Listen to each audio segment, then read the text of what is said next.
School management and அட்மினிஸ்ட்ரேஷனில் unit 2 management approaches பற்றி பார்க்க போகிறோம். மேனேஜ்மெண்ட் அப்ரோச்சஸ்ன்ற போது மேனேஜ்மெண்ட் என்னென்னலாம் அப்ரோச் பண்ணுவாங்க, மேனேஜ்மெண்ட்னால் என்ன, யார் யார் இருப்பாங்க, மேனேஜ்மெண்ட்டில் கண்டிப்பாக ஹியூமன்ஸ் இருப்பாங்க இல்லையா, மேன் பவர் இருப்பாங்க. ஸோ அதை பற்றின டாபிக்ஸ் தான் இந்த யூனிட் 2ல் ஃபுல்லாக நம்ம பார்ப்போம். இதில் என்ன சொல்லியிருக்காங்கன்னா, அவங்களோட சும்மா புக்கில் டாப்பிக்கில் என்ன கொடுத்துருக்காங்கன்னா, டைப்ஸ் ஆஃப் மேனேஜ்மெண்ட் அப்ரோச்சஸ், இது யார் இதை டைப்ஸ் கொண்டு வந்தா அப்படின்னா ஆட்ஸினா 1982 ஜென்ரல் நாலேஜுக்காக. அடுத்தது ஃபர்ஸ்ட் டாபிக் என்ன பார்த்திங்கன்னா, man power approach or human resource development approach. ஒன்று மேன் பவர் அப்ரோச்சுன்னு கேட்பாங்க, இல்லைன்னா HR human resource development approach அப்படின்னு சொல்லி கேட்பாங்க. மேன் பவர் அப்ரோச்சுன்னும் போது நமக்கு யார் யார் வேணும் அந்த ரெக்ரூட்மெண்ட் ப்ராசஸில் அப்படின்னு நம்ம சொல்லுவோம் இல்லையா. மேன் பவர் ஏஜென்சிஸ்லாம் இருப்பாங்க. இங்கேருந்து ஆட்களை வெளிநாட்டுக்கு வேலைக்கு அமர்த்துறது, கூட்டிகிட்டு போகிறது, இவ்வளோ எம்ப்ளாயீஸ் வேணும் அப்படின்னும் போது அவங்க மேன் பவர் ஏஜென்சி இங்கேருந்து கொண்டு போவாங்க. அது மாதிரி தான் ஹெச்ஆர் டிபார்ட்மெண்ட் இருக்குது இல்லையா. ஸோ ஹெச்ஆர் என்ன பண்ணுவாங்க, ரெக்ரூட்மெண்ட் தான் பண்ணுவாங்க. இவங்க ஹியூமன் ரிசோர்ஸ் டெவலப்மெண்ட் அப்ரோச் அப்படின்னு சொல்லி சொல்கிறாங்க.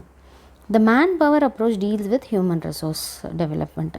மேன் பவர் அப்ரோச்சுன்றது எதை வச்சு டீல் பண்ணுறாங்க, ஹியூமன் ரிசோர்ஸ் டெவலப்மெண்ட்டை வச்சு தான். மனித வளங்களுடைய வளர்ச்சின்றது தான் human resource development. Thus the focus is to forecast the man power needs of the economy of the particular country. So ஒரு பர்டிகுலர் கண்ட்ரியோட எக்கனாமிக் நீட்ஸ் அப்படின்னா அது யாரை பொறுத்து இருக்குது அப்படின்னு பார்த்திங்கன்னா மேன் பவர் பொறுத்து தான் இருக்குது. ஸோ நம்ம அதுக்கு ஃபோக்கஸ் பண்ணணும் அப்படின்னு சொல்கிறாங்க. அப்போ அந்த பர்டிகுலர் கண்ட்ரியோட மேன் பவர்ன்றது ரொம்ப முக்கியம் economic டெவலப்மெண்ட்டில் or at global level depending on the context. Okay, so not only in the country, global levelலையும் அப்படின்னு சொல்கிறாங்க இந்த கான்டெக்ஸ்ட்டை பொறுத்த வரைக்கும். This approach states that manpower is changeable. மேன்பவர்ன்றது சேஞ்சபிள் தானே, மாறிக்கிட்டே இருக்கும். ஏன்னா இன்றைக்கி ஒரு ஜென்ரேஷன் வேலை பார்ப்பாங்க, நாளைக்கு ஒரு ஜென்ரேஷன் வேலை பார்ப்பாங்க, ஒரு ப்ராஜெக்ட் முடிச்சுட்டா இன்னொரு ப்ராஜெக்ட் போவாங்க. ஸோ இந்த மாதிரி மாறி மாறி போயிட்டே இருக்கும். Can be customised according to the social, technical, அப்புறம் என்னென்ன தேவைப்படுதோ அப்டேட் பண்ண என்ன பண்ணுறாங்க, ஐடிஸ் எம்ப்ளாயீஸ்லாம் மாறிக்கிட்டே இருக்காங்க இல்லையா. ஸோ இல்லைன்னா அவங்க அப்டேட் பண்ணிகிட்டே இருக்கணும். அதே மாதிரி சோஷியலாக, டெக்னிக்கலாக, எக்கனாமிக் டெவலப்மெண்ட்டாக சொசைட்டிக்கு என்ன தேவையோ அதுக்கு தகுந்த மாதிரி இவங்க மேன் பவர்ன்றது மாறிக்கிட்டே இருக்கும். Developing manpower is the most forceful, significant and active function of the educational system of any nation. See, ஒரு எஜுகேஷ்னல் சிஸ்டம், ஒரு எந்த தேசத்தினுடைய எஜுகேஷ்னல் சிஸ்டமாக இருந்தாலும் அந்த எஜுகேஷ்னல் சிஸ்டம் என்ன பண்ணுது, நிறைய இன்ஜினியர்ஸை உருவாக்குது, நிறைய மேனேஜர்ஸை உருவாக்குது, நிறைய பொலிட்டீஷியன்ஸை உருவாக்குது, ஐஏஎஸ் ஆஃபீஸர்ஸ் உருவாக்குது. ஸோ அந்த எஜுகேஷ்னல் சிஸ்டம்ன்றது ரொம்ப முக்கியம் மேன் பவர் ஏஜென்சிக்கு இல்லையா.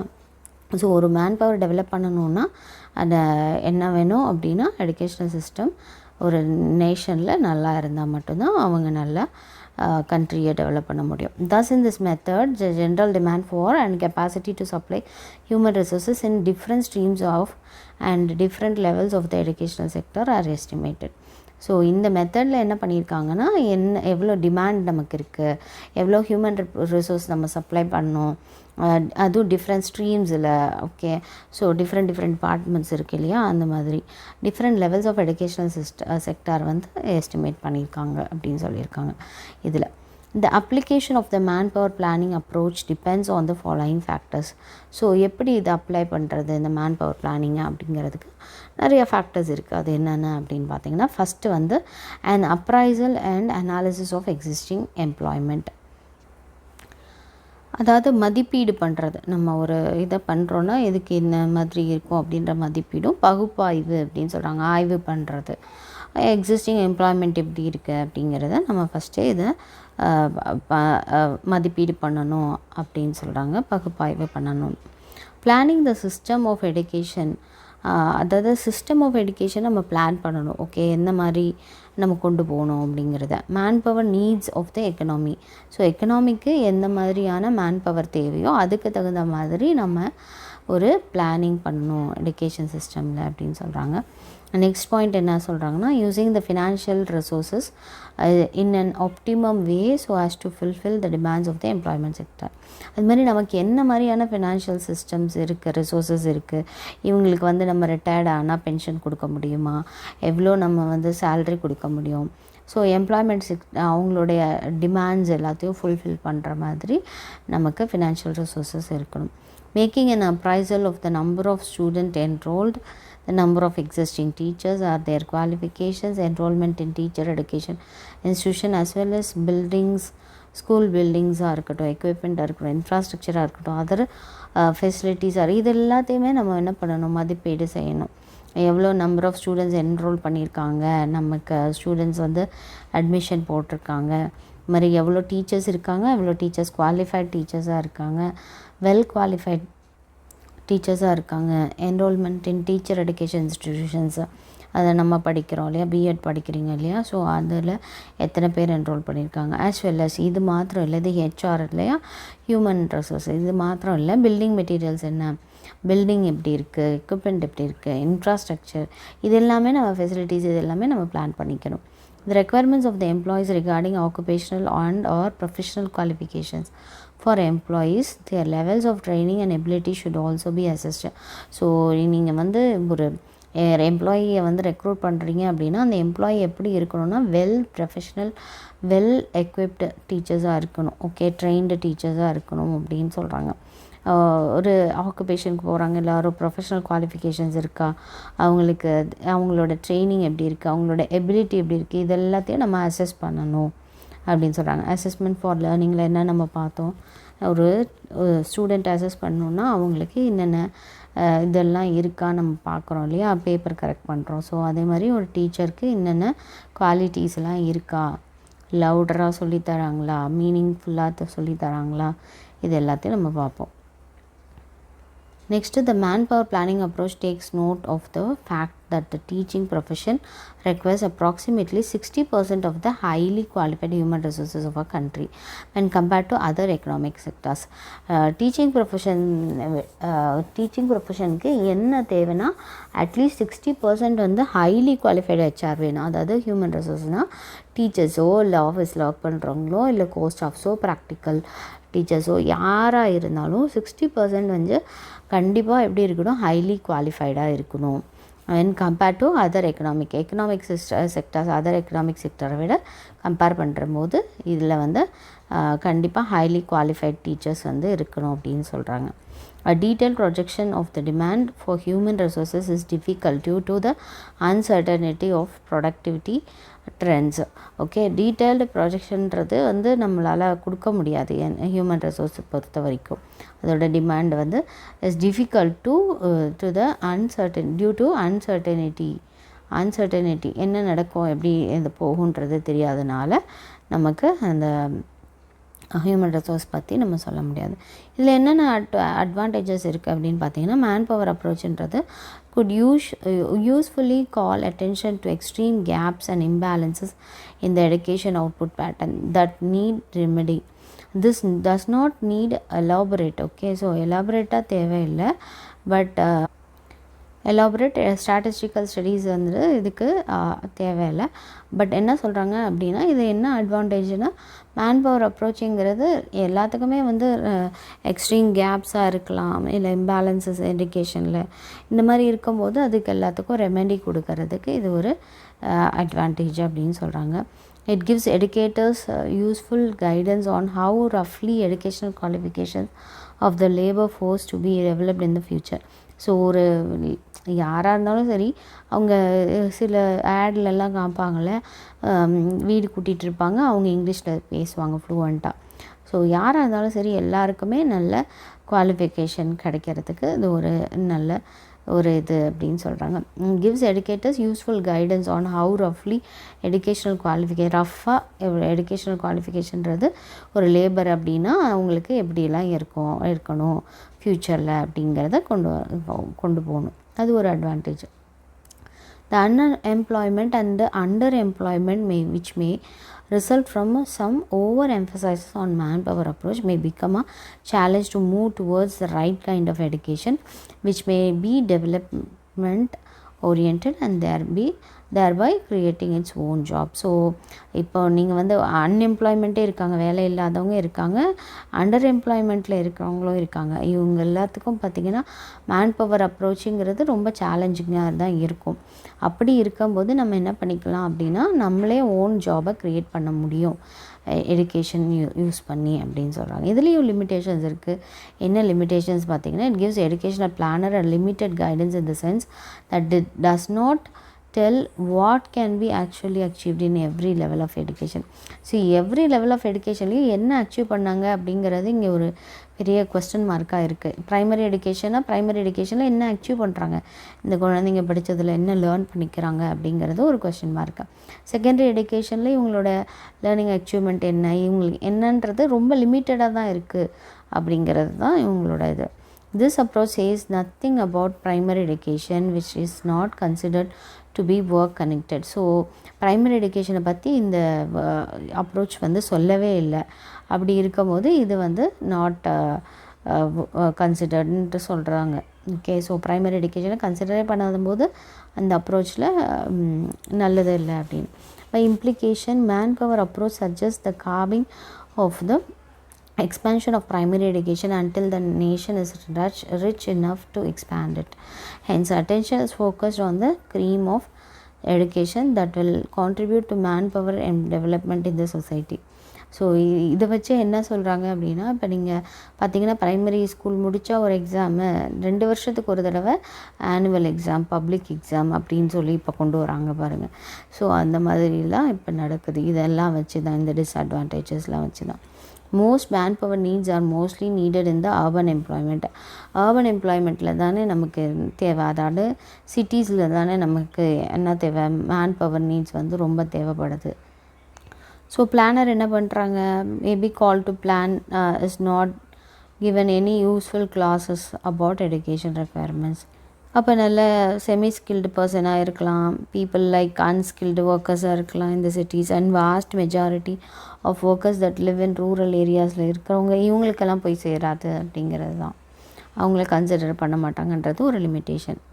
ஓகே, ஸோ நெக்ஸ்ட் பாயிண்ட் என்னென்னா, the employment classifications and man power ratio is such as desirable ratio of engineers to technicians, doctors to nurses, etc., and the assumed education qualifications corresponding to each category of job or borrowed ideas from industrial countries or economy. This does not fit into the realities of less developed countries of Africa. So இவ்வளோ number of engineers இருந்தாங்க அப்படின்னா ரேஷியோவில் எடுத்தாங்கன்னா இவ்வளோ இன்ஜினியர்ஸ்க்கு இவ்வளோ technicians வந்து வேலை பார்க்கணும், இவ்வளோ டாக்டர்ஸ் இருந்தாங்கன்னா இவ்வளோ நர்சஸ் இருக்கணும், இந்த மாதிரி ஒரு டிசைரபிள் ரேஷியோ வந்து எல்லா கண்ட்ரீஸ்லையும் இருக்கான்னு கேட்டால் இல்லை. The assumed education qualification corresponding to each category of job are borrowed ideas from industrialised countries. So industrialised countries, பெரிய பெரிய கண்ட்ரிஸ் இருக்குதுன்னு சொல்கிறாங்க இல்லையா, ஸோ அதிலேருந்து நம்ம பார்த்து காப்பி பண்ணது அப்படின்னு சொல்கிறாங்க. இல்லைன்னா எக்கனாமியை பார்த்து நம்ம இது பண்ணுறது. திஸ் டஸ் நாட் ஃபிட், இது யாருக்கெல்லாம் வந்து பொருந்தாத இதாக இருக்குதுன்னா, லெஸ் டெவலப்டு கண்ட்ரிஸ் ஆஃப் ஆஃப்ரிக்காலெல்லாம் இந்த மாதிரி இவ்வளோ இன்ஜினியர்ஸ்க்கு இவ்வளோ டெக்னீஷியன்ஸ் இருக்கணும் அப்படிங்கிறதெல்லாம் பொருந்தாது. அந்த மாதிரி இன்னும் டெவலப்டு கண்ட்ரிஸ் மட்டும்தான் அந்த மாதிரி இருக்காங்க அப்படின்னு சொல்கிறாங்க. It is impossible to make a reliable forecast of manpower requirements for enough ahead time because of many economic, technology and other uncertainties which are involved. So இது வந்து impossible அப்படின்னு சொல்கிறாங்க. மேன் பவரை ஃபோர்காஸ்ட் பண்ணுறது, அதாவது இனஃப் டைம் நமக்கு கிடைக்காது. எக்கனாமிக்காக, technical, technology wise uncertainties நிறையா இருக்குது இல்லையா, ஸோ அதனால் இட் இஸ் இம்பாசிபிள் அப்படின்னு சொல்கிறாங்க இந்த பிளானிங்கிறது. அடுத்தது பார்த்திங்கன்னா, இப்போ நம்ம முன்னாடி பார்த்தது மனுஷங்களை வச்சு, அடுத்தது பணம் இல்லாமல் ஏதாவது நடக்குமா? ஸோ அடுத்த டாபிக் என்னென்னு பார்த்தீங்கன்னா, காஸ்ட் பெனிஃபிட் அப்ரோச். நம்ம எதாக இருந்தாலும் ஒரு பெனிஃபிட், லாபம் வரணும் அப்படிங்கிறதுல தானே நம்ம வேலை செய்ய முடியும், அது யாராக இருந்தாலும் சரி. ஸோ அந்த மாதிரி நெக்ஸ்ட் டாபிக் பார்த்திங்கன்னா cost benefit approach. The Maureen Magdal defines cost-benefit analysis as a systematic comparison of the magnitude of the cost and benefits of some form of investment. So இவங்க என்ன சொல்கிறாங்க, என்ன டிஃபைன் பண்ணுறாங்க cost benefit analysis அப்படின்னு பார்த்திங்கன்னா, இது ஒரு systematic comparison. அதாவது எப்படின்னா ஒரு காஸ்ட் இருக்குன்னா இப்போ நீங்கள் ஒரு இன்வெஸ்ட்மெண்ட் பண்ணுறீங்கன்னா அதுக்குரிய பெனிஃபிட் கிடைக்குதா, அட்லீஸ்ட் ஒரு சம் ஃபார்ம் ஆஃப் பெனிஃபிட் வந்து உங்களுக்கு கிடைக்குதா அப்படிங்கிறது தான் இவங்க சொல்கிறாங்க, டிஃபைன் பண்ணுறாங்க. Next, this approach provides a method to calculate future benefits accordance to the cost that need to be made in the present. Okay, இந்த அப்ரோச் என்ன பண்ணுது, ஃப்யூச்சருக்கு தேவையான என்ன பெனிஃபிட் என்ன கிடைக்கும் அப்படிங்கிறத கேல்குலேட் பண்ணிவிடுவாங்க. என்ன காஸ்ட் நம்ம போடுறோம், ஓகே, அது ப்ரெசென்ட்டில் நம்ம என்ன போடுறோம், ஃப்யூச்சரில் நமக்கு என்ன பெனிஃபிட் கிடைக்கும் அப்படிங்கிறத கேல்குலேட் பண்ணி தான் போடுவாங்க. All forms of investment involve a sacrifice. Okay, என்ன ஒரு இன்வெஸ்ட்மெண்ட் பண்ணாலும், பிஸ்னஸாக இருக்கலாம், ஸ்கூலாக இருக்கலாம், எதில் நம்ம இன்வெஸ்ட் பண்ணாலும் அதில் என்ன இருக்கும், கண்டிப்பாக ஒரு சாக்ரிஃபைஸுங்கிறது இருக்கும். Present consumption in order to secure future benefits. So future benefits நம்ம செக்யூர் பண்ணணுன்னா ப்ரெசென்ட்டில் நம்ம வந்து சாக்ரிஃபைஸ் பண்ணி தான் ஆகணும். சில பேர் அப்படி தான் வீடியோவில் சொல்லிகிட்டே இருப்பாங்க, நீங்கள் தொழில் பண்ணுங்கள், பிஸ்னஸ் பண்ணுங்கள், பிஸ்னஸ் பண்ணதுக்கு முதல்ல வந்து தோல்வி தான் அடையும், அதுக்கப்புறம் லாபம் கிடைக்கும், ஃபஸ்ட்டு நீங்கள் வந்து இன்வெஸ்ட் பண்ணுங்கள் அப்படிலாம் சொல்லுவாங்க இல்லையா. ஸோ நீங்கள் பல இதை வந்து தியாகம் செஞ்சு தான் ஆகணும், அப்போ தான் உங்களுக்கு வந்து என்ன கிடைக்கும், நல்ல அவுட்புட்டு இன்கம் கிடைக்கும். அதே தான் இங்கேயும் சொல்கிறாங்க. Here education is regarded as investment rather than as consumption. So இங்கே எடுகேஷன் அப்படிங்கிறது என்ன சொல்கிறாங்கன்னா, கல்விங்கிறது ஒரு இன்வெஸ்ட்மெண்ட்டு அப்படின்னு இங்கே சொல்கிறாங்க. அது நுகர்வு கிடையாது இங்கே அப்படிங்கிறது தான் இங்கே சொல்கிறாங்க. ஓகே, ப்ரைவேட் ரிட்டர்ன் அப்படிங்கிறது is calculated on the comparison of the cost. Private return thus okay, தனிப்பட்ட இதில் வந்து ரிட்டர்ன் கிடைக்கிது, அதாவது ஒரு இன்வெஸ்ட் பண்ணிங்கன்னா அதுக்கு திருப்பி கிடைக்கும் இல்லையா அமௌண்ட்டு, அது அப்படி கேல்குலேட் பண்ணுறாங்கன்னா is calculated on the comparison of the cost to individuals due to an increment of education and the returns of the extra earnings gained by individuals as a result of investing in that incremental education.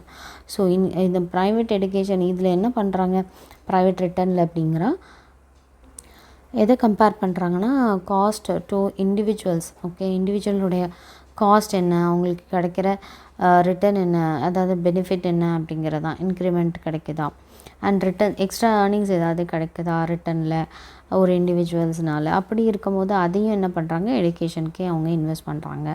The cost of education are measured in ஒரு எடுகேஷன்னா நீங்கள் என்னென்ன வேணும் அப்படின்ற போது அது எல்லாத்தையும் தானே நீங்கள் காஸ்ட்டு விலை கொடுத்து தான் வாங்க முடியும் இல்லையா. பை த அவுட்லேஸ் ஆஃப் ஃபீஸாக இருக்கலாம், புக்ஸாக இருக்கலாம், இல்லை other items incurred in by the individuals to get education as well as the indirect cost of income for due to getting engaged in education. So forgone due to. Okay, so இது மாதிரி நமக்கு எல்லாத்துக்குமே என்ன தேவை, indirect இன்கமாக இருக்கலாம். Okay, ஒரு சொல்லுவாங்க இல்லையா, ஸ்கூலுக்கு டொனேஷன் கொடுக்குறாங்க அப்படின்னு சொல்லுவாங்க. ஸோ இந்த மாதிரி இருக்கிறது எல்லாமே காஸ்ட் ஆஃப் எடுகேஷனில் தான் வரும். ஃபீஸாக இருக்கலாம், புக்ஸாக இருக்கலாம், எல்லா அதர் ஐட்டம்ஸாக இருக்கலாம். ஓகே, ஸோ இது எல்லாமே காஸ்ட் விலை கொடுத்து தான் வாங்குற மாதிரி இருக்கும். Thus private returns are measured by the extra income. Private ரிட்டர்ன்ஸுங்கிறது எக்ஸ்ட்ரா இன்கம்மை மட்டும் சொல்கிறாங்க அப்படிங்கிறது தான் இங்கே எக்ஸ்பிளைன் பண்ண வராங்க. which he can expect to earn during his lifetime compared to what he might otherwise expect. So அவங்க வந்து தனிப்பட்ட முறையில் அவங்களோட எக்ஸ்ட்ரா இன்கம்மாக ஏர்ன் பண்ணிக்கலாம் வாழ்நாள் முழுக்க compared to what he might otherwise expect. So அவங்க இங்கே எக்ஸ்பெக்ட் பண்ணுறதை விட அவங்க அது ஏர்ன் பண்ணிக்கலாம் அப்படின்றாங்க இண்டிவிஜுவலாக.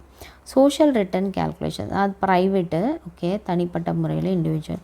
சோஷியல் ரிட்டர்ன்ற போது என்ன சொல்கிறாங்கன்னா, attempt to measure the net benefit of the society as a whole from investment in education. ஒரு எடுகேஷனில் இன்வெஸ்ட்மெண்ட் வந்து ஒரு இது பண்ணுறாங்க அப்படின்னும் போது அதுலேருந்து வர காஸ்ட்டை தான் சொல்கிறாங்க. Such cost are different from private cost.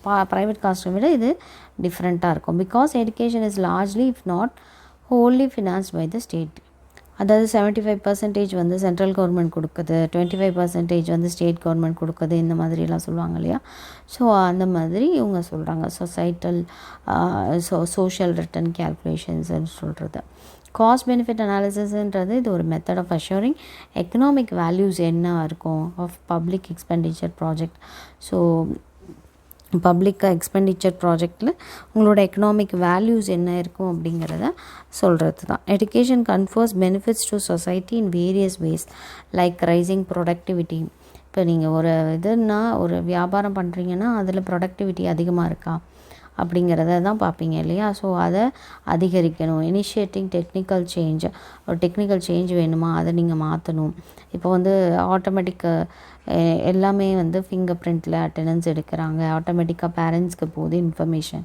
So இந்த மாதிரி டெக்னிக்கல் சேஞ்சஸ்லாம் வேணும்னா நீங்கள் உடனே பண்ணலாம். Allocating labour force, okay. So எவ்வளோக்கு எவ்வளோ லேபர்ஸ் தேவையோ அதெல்லாம் நம்ம பண்ணலாம். இன்னும் பல பெனிஃபிட்ஸ் கெயின்ஸ் எல்லாம் வேணும்னா அதையும் நம்ம செய்யலாம். அதாவது social cohesion, economic stability, democratic values. So இது எல்லாமே included in that. Okay, cost benefit அனாலிசிஸில். அடுத்தது தேர்ட் டாபிக் என்ன அப்படின்னு பார்த்தீங்கன்னா, அடுத்த அப்ரோச், அதான் டைப்ஸ் ஆஃப் அப்ரோச்சில் நம்ம ஃபஸ்ட்டு மேன் பவர் பார்த்தோம், அடுத்தது காஸ்ட் பெனிஃபிட், அடுத்தது rate of return approach. Okay, ஒரு ரிட்டர்ன் வருது அப்படின்னா அதில் என்ன ரேட் ஆஃப் அப்ரோச் ரிட்டர்ன் இருக்குது அப்படின்னு பார்க்குறது தான். இதை டிஃப்ரெண்ட் டெர்மினாலஜியில் யூஸ் பண்ணுவாங்க. Is define to the rate of return approach which as follows. இது வந்து என்னன்னு சொல்லுவாங்கன்னா காஸ்ட் பெனிஃபிட் அப்ரோச்னு சொல்லுவாங்களாம். Cost effectiveness approach, rate of return approach, cost benefits analysis. The term return for any investment of capital can be interpreted as benefits. Okay, so என்ன ஒரு நீங்கள் capital அமௌண்ட்டை ஒரு 500 rupees நீங்கள் போட்டு நீங்கள் ஒரு 4 பொம்மையை விற்றா கூட, 100 ரூபா ஒரு பொம்மை அப்படின்னு சொல்லி ஒரு 5 பொம்மையை விற்றா கூட, அந்த 100 ரூபாயில் 5 ரூபா வந்தால் கூட உங்களுக்கு ரிட்டர்ன் வந்துச்சுன்னா அதை வந்து என்னன்னு சொல்லுவீங்க, பெனிஃபிட்ஸ்ன்னு சொல்லுவீங்க இல்லையா. ஸோ அந்த பெனிஃபிட்ஸை தான் என்ன சொல்கிறாங்க, பர்சன்டேஜ் ஆஃப் ப்ராஃபிட் கெயின்ட், எவ்வளோ பர்சன்டேஜ் வந்து இவங்க வந்து பெனிஃபிட் வந்து வாங்கியிருக்காங்க, லாபம் சம்பாரிச்சிருக்காங்க, ஆஸ் வெல் அஸ் எஃபிஷியண்ட்டாக இருக்கா, அவங்களோடது அச்சீவ் பண்ணியிருக்காங்களா, அவங்களோட அப்ஜெக்டிவ்ஸை அப்படிங்கிறது இங்கே சொல்கிறாங்க. Accordingly this approach is named as cost benefit. இது என்னன்னு சொல்லுவாங்க, காஸ்ட் பெனிஃபிட் அனாலிசிஸ் அப்ரோச்னு சொல்லுவாங்க, rate of return approach and cost effectiveness அப்ரோச்னு சொல்லுவாங்க. Investment in education should takes place in such a way that the returns from த, இப்போ நீங்கள் ஒரு ஸ்கூலில் இதை ஏன் படிக்கிறாங்க, பிஸ்னஸ் போய் ஏன் சொல்கிறாங்க அப்படின்னு டீச்சர் எஜுகேஷனில் பிஎட் படிக்கும்போது அப்படின்னு கூட நீங்கள் நினைக்கலாம். இது எதுக்காக சொல்கிறாங்க அப்படின்னு பார்த்தீங்கன்னா, நீங்கள் ஃப்யூச்சரில் ஒரு ஸ்கூலை மேனேஜ் பண்ணலாம், நீங்களே ஸ்கூலை ஓப்பன் பண்ணலாம். அப்படிங்கும்போது எப்படியெல்லாம் இன்வெஸ்ட் பண்ணுவீங்க அப்படிங்கிறத தெரிஞ்சுக்கிறதுக்காக, இல்லை உங்கள் ஸ்கூலில் உங்களுக்கு எப்படியெல்லாம் இன்வெஸ்ட் பண்ணியிருக்காங்க அப்படிங்கிறத சொல்கிறதுக்காகவும் இதெல்லாம் காமிக்கிறாங்க. ஓகே, ஸோ ஒரு இன்வெஸ்ட்மெண்ட் பண்ணுறீங்க ஒரு எஜுகேஷனில் அப்படிங்கும்போது அதுலேருந்து நமக்கு ரிட்டர்ன்ஸ் வருதா, அதுவும் அது நீங்கள் போட்டது அது அட்லீஸ்ட் திருப்பி வருதா அப்படிங்கிறது தான் பார்ப்போம் இல்லையா. ஓகே, ஸோ இதை தான் இங்கே சொல்கிறாங்க. Investment in education should takes place in such a way that the returns from the investments are equal to the returns from other kinds of investments of capital. Okay, so ஒரு capital அமௌண்ட்டை நீங்கள் invest பண்ணுறீங்க ஒரு தொகையை அப்படின்னா அந்த தொகையிலேருந்து return வருதா என்றது தான். எக்ஸாம்பிள், ஒரு இன்வெஸ்ட்மெண்ட் இண்டஸ்ட்ரி, ஒரு இண்டஸ்ட்ரியை நம்ம ஓப்பன் பண்ணுறோன்னு வச்சுக்கோங்க, அதில் நீங்கள் இன்வெஸ்ட் பண்ணுறீங்க அப்படின்னும் போது this principle is known as equi marginal returns. இதுக்கு பேர் ஈக்வி மார்ஜினல் ரிட்டர்ன்னு சொல்கிறாங்க இன் எக்கனாமிக் தியரியில் and could be extended to educational sector. இதே வந்து நம்ம எஜுகேஷ்னல் செக்டார்லேயும் நம்ம எக்ஸ்டெண்ட் பண்ணி நம்ம வச்சுக்கலாம். அதர் பிஸ்னஸில் போட்டதை இங்கேயே கொண்டு வந்து கூட நம்ம இன்வெஸ்ட்மெண்ட் பண்ணலாம். This approach treats as education as an investment in human capital. ஸோ ஹியூமனை கேபிட்டலாக வச்சு இந்த இன்வெஸ்ட்மெண்ட்டை கொடுக்குறாங்க. And uses rate of returns as a criterion in allocation of financial resources. The approach implies that if the rate of return is low, rate of return வந்து லோவாக இருக்குது அப்படின்னா, அதாவது நீங்கள் போட்டதுக்கு லாபம் வராமல் அது வந்து கம்மியாக வருது அப்படின்னும் போது expenditure on education should be curtailed. அப்போ நம்மளுடைய செலவினங்களை குறைச்சிக்கணும் அப்படிங்கிறாங்க. The rate of return approach is supported by economist. So இந்த வந்து யார் சப்போர்ட் பண்ணுறா அப்படின்னு பார்த்தீங்கன்னா எக்கனாமிக்ஸில் இதை சப்போர்ட் பண்ணுறாங்க. ஹவெவர் இன் ரியாலிட்டியில் நம்ம பார்க்கும்போது it is difficult to apply this approach. ரியாலிட்டியில் பார்க்கும்போது இதை அப்ளை பண்ணுறதுங்கிறது ரொம்ப டிஃபிகல்ட்டாக தான் இருக்கும் எஜுகேஷன் சிஸ்டமில். ஏன்னா நிறைய ப்ராப்ளம்ஸ் வரும் அப்படின்றாங்க. அதாவது measuring rate of returns education, இப்போ நமக்கு எவ்வளோ வருது, எவ்வளோ லாபம் வருது அப்படிங்கிறத வந்து அவங்க மெஷர் பண்ணி கொண்டு வரதுலலாம் நிறைய ப்ராப்ளம் இருக்குது அப்படின்னு சொல்கிறாங்க. An educated person's earnings or rate of returns depend on his her innate intelligence, parental, social, economic status, motivation, aspiration. ஒரு educated பர்சனோடைய ஏர்னிங்ஸுங்கிறது இல்லை ரேட் ஆஃப் ரிட்டர்ன்ஸுங்கிறது எதை பொறுத்து இருக்குது அப்படின்னு பார்த்தீங்கன்னா அவங்க எவ்வளோ இன்டெலிஜென்ட்டாக இருக்காங்க. he or she யார் அவ்வளோ இன்டெலிஜென்ஸாக இருக்கா, இல்லை அவங்க பேரண்ட் வந்து நல்ல சோஷியோ எக்கனாமிக் ஸ்டேட்டஸில் இருக்காங்க, மோட்டிவேஷன் இருக்காங்க, இல்லை ஆஸ்பிரேஷன் இந்த மாதிரி இருந்ததுன்னா அவங்களோட ஏர்னிங்ஸ் வந்து ரேட் ஆஃப் இன்ட்ரெஸ்ட் வந்து நிறையா இருக்கும் அப்படிங்க. ஹென்ஸ் திஸ் அப்ரோச்ன்றது லீஸ்ட் ஃப்ரீக்வெண்ட்லி அப்ளைட். இது ரொம்ப அப்ளை பண்ணது கிடையாது, லீஸ்ட்டாக தான் இந்த அப்ரோச்சை அப்ளை பண்ணுறாங்க எடுகேஷனில் பொறுத்த வரைக்கும்.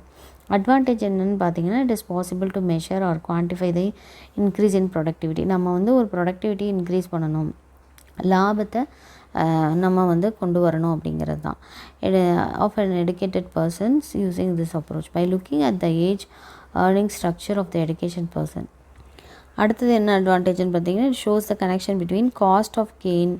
ஓகே, ஒரு லாபம் வருதா அப்படிங்கிறத பார்த்து அதுக்கப்புறம் நம்ம வந்து என்ன பண்ணுறோம், and the increase in reimbursement which results from additional education. ஸோ additional education மூலயமா நமக்கு இது கூடுதலாக கிடைக்குது அப்படிங்கிறாங்க. ரேட் ஆஃப் ரிட்டர்ன்றது analysis can show or propose the directions in which education system of a society should expand so as to maximize the earning competency of its citizens. Okay, ஒரு rate of return அனாலிசிஸுங்கிறது எதை show பண்ணுது அப்படின்னா, ஒரு directions கொடுக்குறாங்க, education system of society should expand. இது நல்லா விரிவடையணும், அது விரிவடையும் போது நமக்கு ஏர்னிங்கும் அதிகரிக்கும் அப்படிங்கிறாங்க. இதில் லிமிட்டேஷன்ஸ் என்ன அப்படிங்கும்போது, at time salaries reflect productivity இல்லையா, ப்ரொடக்டிவிட்டி கம்மியாக இருந்துச்சுன்னா சேலரியில் தான் போய் கை வைப்பாங்க. மேபி அ ராங் அசம்ஷன், இது ஒரு ராங் அசம்ஷனாக கூட இருக்கலாம், இது ஒரு limitation. It is not easy to quantify the advantages that are obtained from investing in any type of education. இதில் எந்த டைப் ஆஃப் எடுகேஷன்லேயும் நம்ம போய் என்ன பண்ண முடியாது, இன்வெஸ்ட் பண்ணுறதுன்றது அவ்வளோ ஈஸி ஒன்றும் கிடையாது அப்படிங்கிறாங்க. Differentials in the workers income can not be C. ஒருத்தருக்கு நிறைய சேலரி கொடுப்பாங்க, இன்னொருத்தருக்கு கம்மியாக சேலரி கொடுப்பாங்க. அப்படிங்கும்போது அதுலேயே நமக்கு டிஃப்ரென்ஷியேஷன் நிறையா வருது.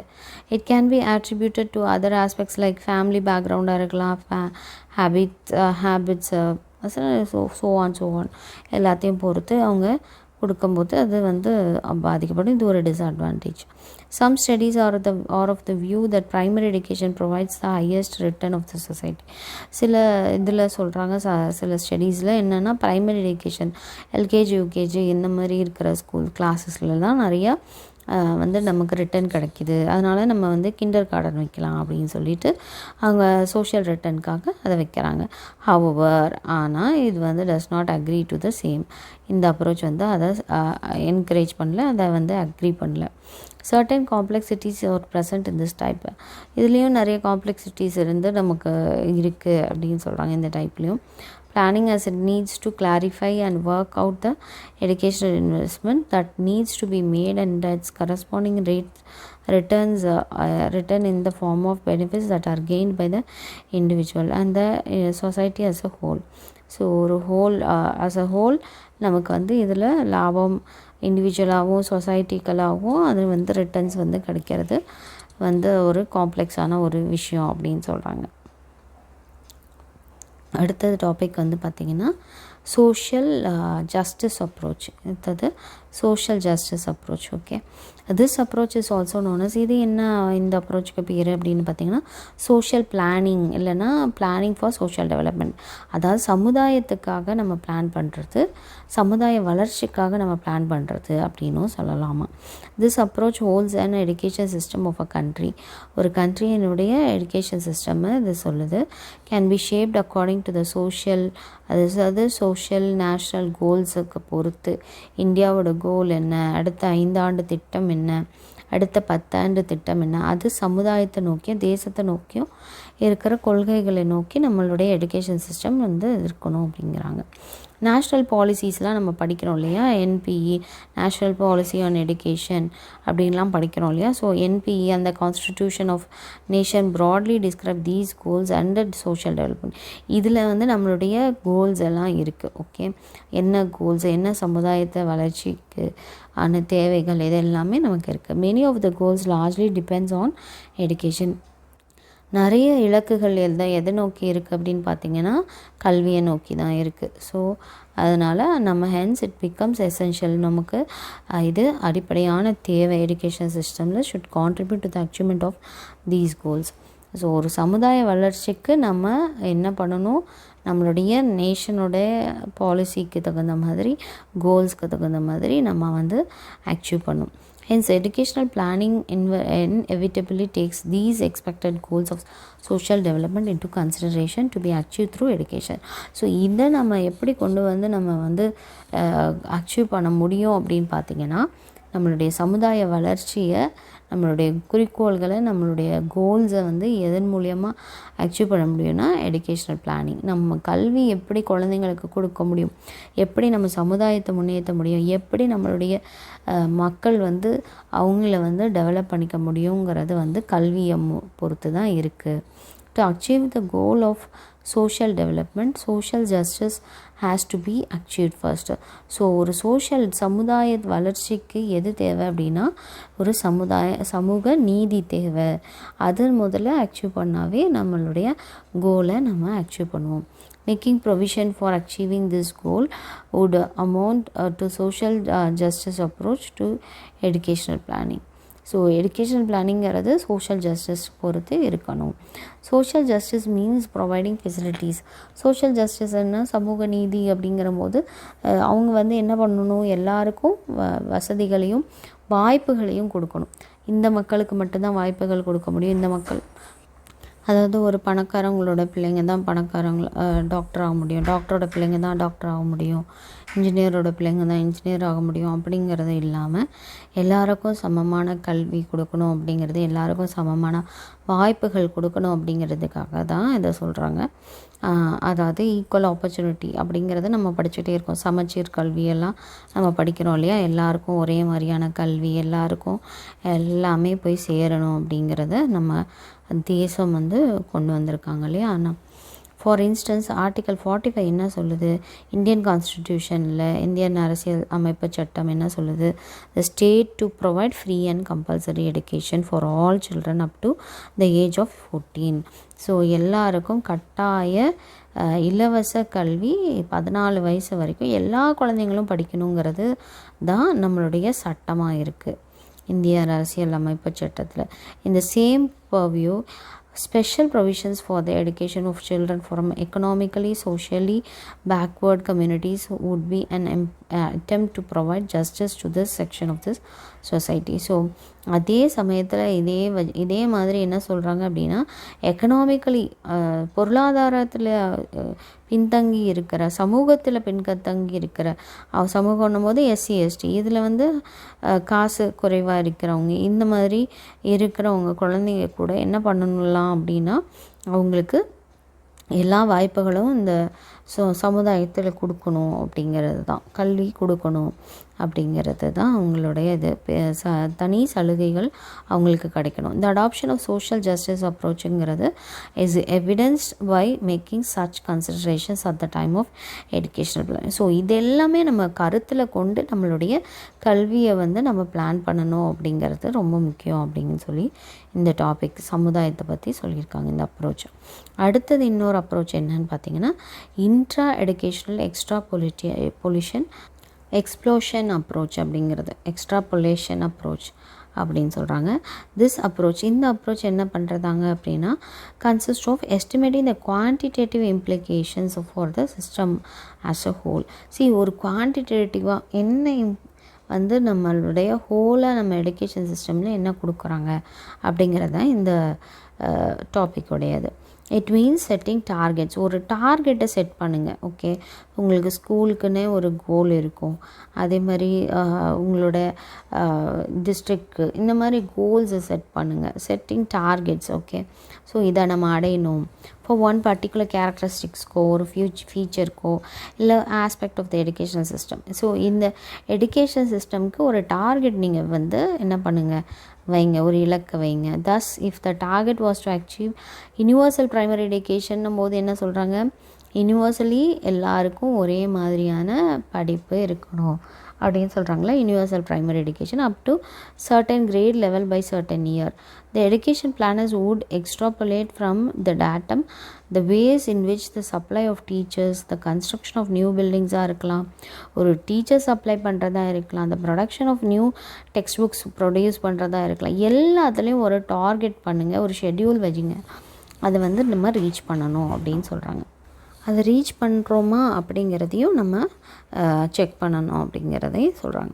திஸ் கைண்ட் ஆஃப் அனாலிசிஸ், இந்த மாதிரி அனாலிசிஸ் ஒரு ஃப்ளோ ஸ்டாட்டிஸ்டிக்ஸை வந்து various kinds as an important டூலாக இது வந்து இருக்கும். ஃபார் எக்ஸாம்பிள், இந்திய அரசியலமைப்பு சட்டத்தில் Indian constitution through 86th amendment என்ன சொல்லியிருக்கு, 86வது அமலுக்கு வந்தது இல்லையா, அது என்ன சொல்லுது, gave free and compulsory education. இவங்களும் என்ன சொல்லியிருக்காங்க, ஃப்ரீ, அதாவது இலவச கட்டாய கல்வி எந்த ஏஜ்லேருந்து எந்த ஏஜ் வரைக்கும், 6 to 14 years வரைக்கும்.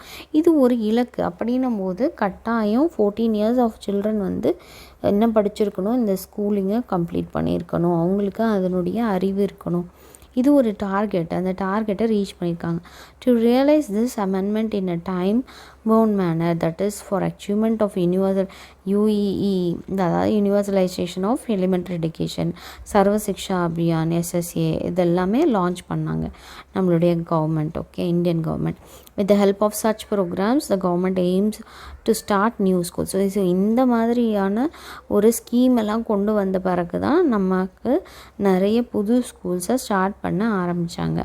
in places which with schooling facilities and strengthen existing educational structures. So school facilities நிறைய கொண்டு வந்தாங்க. அதேமாதிரி நம்மளுடைய எஜுகேஷனல் ஸ்ட்ரக்சர் இன்னும் ஸ்ட்ரென்தன் பண்ணாங்க. இது எல்லாமே இந்த ஸ்கீம்ஸ் மூலயமா நடந்துச்சு. The government seeks to make certain provisions through maintenance grants and school improving grants. அதே மாதிரி கவர்மெண்ட்டும் என்ன பண்ணுது, இவங்களுக்கு நிறைய ப்ரொவிஷன்ஸ், சலுகைகளை கொடுக்குது. ஒரு மெயின்டெனன்ஸ் வேணுமா, அவங்களோட ஸ்கூலை இம்ப்ரூவ் பண்ணுமா, இதுக்கு எல்லாத்துக்குமே அவங்க நிறைய கிராண்ட் பண்ணுறாங்க. Educational planning seeks to extend educational infrastructure and therefore facilities to need to be provided to achieve the target. So educational பிளானிங்கிறது எதுலேயும் இருக்கணும் அப்படின்னா இன்ஃப்ராஸ்ட்ரக்சரையும் இருக்கணும், இன்னும் அதே மாதிரி பல ஃபெசிலிட்டிஸையும் நமக்கு கரெக்டாக கொடுக்கறது நமக்கு ஒரு இலக்காக இருக்கணும் அப்படிங்கன்னு சொல்கிறாங்க. இதோட அந்த அப்ரோச்சும் முடிஞ்சிச்சு. அடுத்தது 6th டாபிக் என்னன்னு பார்த்தீங்கன்னா டெமோகிராஃபிக் ப்ரொஜெக்ஷன் மாடல் அப்படின்னு சொல்கிறாங்க. Even the most limited intra educational projection is dependent on some rough indication of the size of the age of composition of a given population of demographic developments has become a source of planning criteria in its own right. அப்போது இதுவும் ஒரு approach தான். அதில் என்ன சொல்கிறாங்கன்னா, நம்மளுடைய population எவ்வளோ இருக்குது அதுதான் டெமோகிராஃபிக் ப்ரொஜெக்ஷன் மாடல் சொல்கிறாங்க. நமக்கு எவ்வளோ மக்கள் தொகை இருக்குது, அதில் எவ்வளோ பேர் வந்து படிக்கிறாங்க, எவ்வளோ பேர்.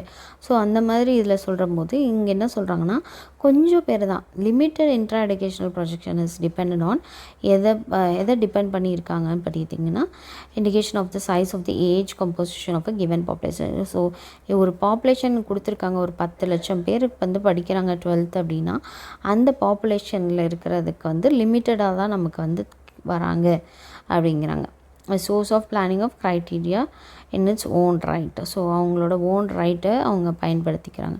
Development of population in terms of events has been illustrated through demographic projection models. So demographic projection model மூலியமாக நம்ம இந்த டேர்ம்ஸ் ஆஃப் ஈவெண்ட்ஸ் வந்து நம்ம என்ன பண்ணலாம், டெவலப் பண்ண முடியும் அப்படின்றாங்க. The process of projection is inclusive of இந்த ப்ராசஸ் என்னென்ன அப்படின்னு பார்த்தீங்கன்னா டெவலப்மெண்ட் வளர்ச்சிக்காக, ப்ரொடக்ஷனுக்காக, distribution, planning at every step, ஒவ்வொரு ஸ்டெப்லேயும் பிளானிங் பண்ணுறது cannot be done without demographic projection more. இந்த demographic projection இல்லாமல், அதாவது பாப்புலேஷன் க்ரோத்தை பற்றி தெரியாமல் நம்மளால் இதை எதுவுமே பண்ண முடியாது. as it provides important information about the population. ஏன்னா அது மக்கள் தொகையை பற்றின முக்கியமான தகவல்களை அது வந்து சொல்லுது. ஃபார் விச் த பிளானிங், அதை வச்சு தான் நம்மளால் என்ன பண்ண முடியும், பிளான் பண்ண முடியும். ஓகேவா? ஸோ இவ்வளோ சில்ட்ரன் வந்து இவ்வளோ சில்ட்ரன் நமக்கு இருக்காங்க, அவங்க ஏஜ் வந்து 6 to 14 படிக்காமல் இருக்காங்கன்னு தெரிஞ்சால் தானே நம்மளால் அதை பற்றி பிளான் பண்ண முடியும். அவங்களுக்கு என்ன கொடுத்தா அவங்க படிக்க வருவாங்க, அவங்களுக்கு லேப்டாப் கொடுத்தா படிக்க வருவாங்களா? ஸோ இந்த மாதிரி ஒரு கோல் அவங்களுக்கு கொடுக்குறாங்க இல்லையா? இது எல்லாமே நம்மளோட பாப்புலேஷன் க்ரோத், அது எல்லாத்தையும் இம்பார்ட்டன்ட் இன்ஃபர்மேஷனை பற்றிலாம் அவங்க அது வச்சுருப்பாங்க. they provide the most basic parameters for estimating the population. அவங்க தான் எல்லா பேராமீட்டர்ஸ், அந்த பாப்புலேஷனை பற்றி என்ன, எப்படி இருப்பாங்க, ஃப்யூச்சரில் எப்படி எஜுகேஷன் சிஸ்டம் இருக்கும், எப்படி சர்வ் பண்ணும் அப்படிங்கிற எல்லா இதையும் அவங்க தான் ப்ரொவைட் பண்ணுவாங்க. Estimation of the size of the age, இப்போ ஒரு ஏஜ் சொல்லியிருக்காங்களே 14 இயர்ஸ் வரைக்கும் படிக்கணும் அப்படிங்கிற, 14 இயர்ஸ்க்கு அப்புறம் அவங்க என்ன பண்ணுவாங்க அது தெரியாது இல்லையா? ஸோ இந்த மாதிரி ஒரு சைஸ் ஆஃப் தி ஏஜை வந்து எஸ்டிமேட் பண்ணி வச்சுருக்காங்க. அதுக்கப்புறமேட்டு இன்னுமே என்ன இம்ப்ரூவ் பண்ண முடியும் ஃப்யூச்சரில், அவங்களுக்கு எப்படி சர்வ் பண்ண முடியும், அவங்கள எப்படி கொண்டு வர முடியும் எஜுகேஷனுக்குள்ளே, இதுதான் நம்மளுடைய இலக்காக இருக்குது. In some most societies the size of age of cohort is rather reliably known at least 5 or 6 years before it enters the first year of formal schooling. இப்போ நிறைய கண்ட்ரீஸில் பார்த்திங்கன்னா என்னாச்சு, நம்மலாம் 3 இயர்ஸில் வந்து ஸ்கூல் சேர்ந்தோம், எல்கேஜி யூகேஜி. பட் இப்போ என்னவா ஆக்கிட்டாங்கன்னா 4 இயர்ஸ் ஆகிட்டாங்க. இன்னும் நிறைய கண்ட்ரீஸில் என்ன சொல்கிறாங்கன்னா 5 to 6 இயர்ஸ் வரைக்குமே அவங்க ஸ்கூல்ஸ்க்கே போகிறது இல்லையா. ஃபஸ்ட் இயர் ஃபார்மல் ஸ்கூல், அதாவது எல்கேஜி அவங்க சேர்க்கும் போதே அவங்களுக்கு 5 இயர்ஸ் இல்லைன்னா 6 இயர்ஸ் ஆகிடும். And many more years before secondary ஸ்கூலுக்கு போனோன்னா அவங்களுக்கு இன்னும் பல ஆண்டுகள் ஆகுதான். ஸோ இந்த மாதிரி நிறையா நடக்குது. இந்த major sources of errors in this approach, இதில் நிறைய எரர்ஸ் இருக்காங்க. இதில் என்ன மேஜரான எரர்ஸ் அப்படிங்கும்போது, educational planning have to do with points in the educational system where members of an age group can and do make choices between different educational options. So இதில் பார்த்திங்கன்னா இந்த பர்டிகுலர் ஏஜில் இருக்கவங்க இந்த மாதிரி லேர்னிங் அச்சீவ்மெண்ட் அடைஞ்சிருக்கணும் அப்படிங்கிறது இல்லாமல் இருக்குது. ஸோ இதுக்கு கரெக்டான இலக்கை நம்ம வைக்கணும் அப்படின்றாங்க. Example, between more vocational and more academic form of schooling. ஒரு வொகேஷ்னல் ஸ்கூலாக இருக்கட்டும், இல்லை அகாடமிக் ஃபார்ம் ஆஃப் ஸ்கூலிங்காக இருக்கட்டும், அதிலெல்லாம் நமக்கு என்ன டிஃப்ரென்ஸ் இருக்குது, எப்படி நம்ம கொண்டு போகணும், எவ்வளோ ஏஜ் குரூப்ஸில் இவங்க எதை லேர்ன் பண்ணியிருக்கணும் அப்படிங்கிறதெல்லாம் இல்லாமல் இருக்குது அப்படின்னு சொல்கிறாங்க. இதோட இந்த யூனிட் ஓவர்.